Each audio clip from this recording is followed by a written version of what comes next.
మీ మోకాల నొప్పులకు ఎటువంటి సర్జరీ లేకుండా ఎపియాన్ పెయిన్ క్లినిక్ అందిస్తున్న అత్యాధునిక చికిత్స. Welcome to our channel. ఈరోజు మనతో పాటు ఉన్నారండి senior gynaecologist Vellanki Janaki ma'am. ఈరోజు జానకి మ్యామ్ మనతో ఎందుకున్నారంటే ఈ మధ్యకాలం మనం చూస్తున్నాం చాలా మందిలో నరాల బలహీనత ఉందంటే విటమిన్ B12 లోపం ఉందని చెప్పి చాలామంది చెప్తుంటారు. అసలు నరాల బలహీనతకి విటమిన్ B12కి సంబంధం ఏంటి? అసలు విటమిన్ B12 మనలో తగ్గితే నెర్వ్ వీక్నెస్ వస్తుందా? ఈ విషయాలన్నీ మేడం ద్వారానే తెలుసుకుందాం. నమస్తే మ్యామ్. నమస్తే అండి. మేడం, చాలా మందిలో నరాల బలహీనత ప్రాబ్లం వస్తుంది. ఈ ప్రాబ్లం వస్తే షూర్గా విటమిన్ B12 తగ్గింది అని చెప్పేసి చాలామంది చెప్తూ ఉంటారు. సో దానికి సంబంధం ఏమైనా ఉందా? మంచి ప్రశ్న అండి ఇది. నేను కూడా దీని గురించి కొంత అవగాహన పెంచుకోవడానికి కొన్ని బాగా డెప్త్ స్టడీ కొంచెం చేశానండి. నేను దానిలో కొన్ని విషయాలు మీతో షేర్ చేసుకోవాలనుకుంటున్నా. ఒక బ్రహ్మాండమైన ఒక ఎమైనో యాసిడ్ ఉంది, దాని పేరు మిథియోనిన్. మిథియోనిన్ అనేది ఒక ఎసెన్షియల్ ఎమైనో యాసిడ్.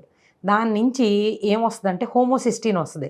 మీరు వినే ఉంటారు, oxidative stress, DNA damage, cancer, Alzheimer, అసలు ఏది ఏమైపోయినా ఎక్కడికి పోయినా మనకి ఏం చెప్తారండి? ఆక్సిడేటివ్ స్ట్రెస్ అని చెప్తారు. అసలు ఇట్లన్నిటికి ఏమిటి సంబంధం అని మనం తెలుసుకుంటే, ఈ మిథియోనిన్ నుంచి హోమోసిస్టిన్ నుంచి వచ్చింది. హోమోసిస్టిన్ నుంచి మీకు 3 రకాలైన విటమిన్లు ప్రాసెస్ అవుతాయి. ఒకటి folic acid, B6, B12. Okay ma'am. So అందుకనే మనకి నాన్ వెజిటేరియన్స్కి ఏ గొడవ లేదు. B12 వాళ్ళకి విరివిగా దొరుకుతుంది. లివరు, మీటు, ఎగ్, మిల్క్ వీటిలన్నిట్లో చాలా బాగుంది. ఈ వేగన్స్ వెజిటేరియన్స్కి చాలా కష్టం. అందుకని ఫుడ్ని ఫోర్టిఫై చేస్తున్నారు, అది కూడా వేగన్ ఫుడ్స్ నుంచే. Okay ma'am. ఇది వెజిటేరియన్స్కి ఎక్కడి నుంచి వస్తుంది అనేది కూడా కొంచెం ఇంపార్టెంట్ అండి. ఏంటంటే వేగన్స్ అని కొంతమంది కనీసం డైరీ ప్రోడక్ట్స్ కూడా తీసుకోవట్లేదు, ఎగ్ తీసుకోవట్లేదు. అట్లాంటి వాళ్ళకి వాళ్ళు తినే వెజిటబుల్స్ నుంచి ఎక్కడి నుంచి వస్తుంది అనేది కూడా మనం చూసుకుంటూ ఉండాలి. మెయిన్గా ఆల్మండ్ మిల్క్ అని డెవలప్ చేశారు. ఏం లేదు, నానబెట్టి దాన్ని తొక్క తీసేసి దాన్ని క్రష్ చేసేస్తే ఆల్మండ్స్ నుంచి వచ్చే మిల్క్ అనమాట. వాటి నుంచి కూడా వెజిటేరియన్ ఉంది. కాకపోతే ఇక్కడ మనం కొన్ని తెలుసుకోవాల్సిన ఎసెన్షియల్స్ ఉన్నాయండి. దానిలో ఏంటంటే అధికం అయిపోయింది అనుకోండి ఏదైనా, ఓకే మ్యామ్, చాలా మంచిది కదా అని ఎక్కువగా తీసేసుకున్నారనుకోండి, అది చాలా ప్రమాదం. దీన్ని హోమోసిస్టినీమియా అంటారు. ఎక్కువైపోతే యూరిన్లోంచి కూడా వచ్చేస్తుంది ఇది. ఎందుకంటే వాటర్ సాల్యుబుల్ బేస్డ్ ఇవన్నీ. B6, ఫోలేటు, తర్వాత లేకపోతే B12 అనేవి వాటర్ సాల్యుబుల్ వైటమిన్స్. కానీ ఎక్సెస్ అయినందువల్ల కొన్ని ప్రాబ్లమ్స్ వస్తాయి. ఒకటి మతిమరుపు, కొంచెం మర్చిపోతూ ఉంటారు. మీరే అంటూ ఉంటారు కదా, ఒక్కొక్కసారి ఈరోజు నేను మటన్ బిర్యానీ తిన్నాను, డల్గా ఉంది మేడం అంటుంటారు కదా. అట్లా కొంచెం ఒక్కొక్కసారి నాన్ వెజిటేరియన్స్లో ఈ చిన్న మైండ్ కొద్దిగా తగ్గింది, ఆ పేస్ అనడానికి కొన్ని రీజన్స్ ఉన్నాయి. అవి మనం స్టడీ చేసి బయోకెమిస్ట్రీని బాగా గట్టిగా డెప్త్ స్టడీ చేస్తే అర్థమవుతూ ఉంటాయి. ఒకటి డిమెన్షియా, 2 కొంచెం పెద్దవాళ్ళలో మీరు గమనించి ఉంటారు, ఆల్జీమర్స్ డిసీజ్ అంటారు, విన్నారా? వాళ్ళకి అసలు గుర్తుండదు ఏమీ, వాళ్ళు మర్చిపోతుంటారు అనమాట. వాళ్ళకి ఏం గుర్తుండదు, వాళ్ళ పేరు గుర్తుండదు, వాళ్ళ పరిసరాలు గుర్తుండవు. సో ఇవన్నీ ఉంటాయి, స్లో ప్రాసెస్ అయిపోతుంటుంది. ఆ తర్వాత నరాల బలహీనత, మీరు ఇందాక అడిగారు కదా B12కి దీనికి లింక్ ఏంటని. అది ఎక్సెస్ అయిపోయింది, దానికి యూటిలైజేషన్లో ఆక్సిడేటివ్ స్ట్రెస్తో DNA డ్యామేజ్ అయింది, మైటోకాండ్రియా దెబ్బతింది, which is a ageing process. అంటే ఓల్డ్ ఏజ్ అవుతున్న కొద్దీ ఇవన్నీ ప్రబలుతూ ఉంటాయి కదా. సో దాని నుంచి మనం దగ్గరగా ఉండాలి నేచర్కి అంటే కనుక మనం ఏం చేయాలి అంటే ఈ కృత్రిమంగా వచ్చే ప్రోడక్ట్స్ని తగ్గించి న్యాచురల్గా ఉండేవి మనం ఎక్కువ తీసుకుంటే మంచిది. కానీ కొన్నిట్లోనే ఈ వెజిటేరియన్స్కి చీజ్ కూడా తీసుకోరు వాళ్ళు. ఈ వేగాన్స్ అనేవాళ్ళు వెజిటేరియన్స్ తీసుకుంటారు, వాళ్ళకి చీజ్ మంచిదే, చీజు నట్స్ మంచివే. కానీ పూర్తిగా వేగన్స్కి ఆల్మండ్స్ అవి కూడా కొన్నే తీసుకోవాలి. ఒక 6 ఆల్మండ్సే డైటరీ న్యూట్రియంట్ రిక్వైర్మెంట్, అంతకన్నా ఎక్కువ తీసుకోకూడదు. అలా ప్రతిదానికి కూడా ఈ B12 అనేది లింక్ అయి ఉందన్నమాట. దానిలో మనకి తెలిసిన విషయమే ఇంట్రిన్సిక్ ఫ్యాక్టర్ అని ఒకటి ఉంటుంది. అది ఉంటే కానీ మనం తీసుకున్న B12 లోపలికి అబ్జార్బ్ కాదు.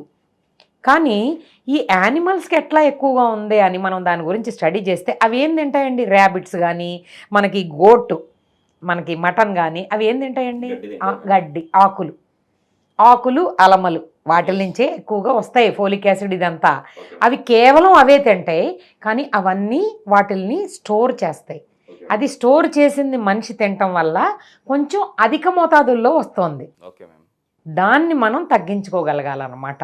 ఈ గ్రీన్ లీఫీ వెజిటబుల్స్ ఆకుల్లో నుంచి, తర్వాత మిగతా నేను చెప్పిన ఆల్మండ్స్, ఇట్లా నట్స్లో నుంచి, ప్రొద్దుతిరుగుడు, వీటిలన్నింటిలో కూడా కొంత ఫోలిక్ యాసిడ్ అనేది దొరుకుతుందండి. ఇవి మనకి సరిపోతాయి, మరీ అధికంగా తీసుకోవాల్సిన అవసరం అయితే లేదండి. వీటి వల్ల మనకి మెయిన్గా బెనిఫిట్స్ ఎక్కువగా ఉండడం వల్ల తగు మాత్రంలోనే తీసుకోవాలి. అధికంగా తీసుకుంటే ఈ ఆక్సిడేటివ్ డ్యామేజ్ ఎప్పుడైతే ఎక్కువైందో అది క్యాన్సర్కి కారకం. 2 ఇందాక నేను చెప్పిన డిమెన్షియా, ఆల్జీమర్సు, నరాల డ్యామేజీ వీటికి కారకం. 3వది కార్టిలేజ్కి కూడా ఇదే కారకం. ఓకే. కార్టిలేజ్ దెబ్బతినిపోద్ది. దానివల్ల ఏమవుతుంది మీకు తెలుసు కదా, ఆస్టియోపోరోసిస్ వచ్చింది, ఎముకలు బ్రేక్ అయిపోతున్నాయి, ఆర్థరైటిస్ వచ్చింది, నడవలేకపోతున్నాం. అంటే ఓవర్ ద ఏజ్ మనం తినే ఫుడ్ హ్యాబిట్స్ వల్లే మన యొక్క గమ్యంతో పాటు మన యొక్క వేగం కూడా ఉంటుంది. Okay ma'am.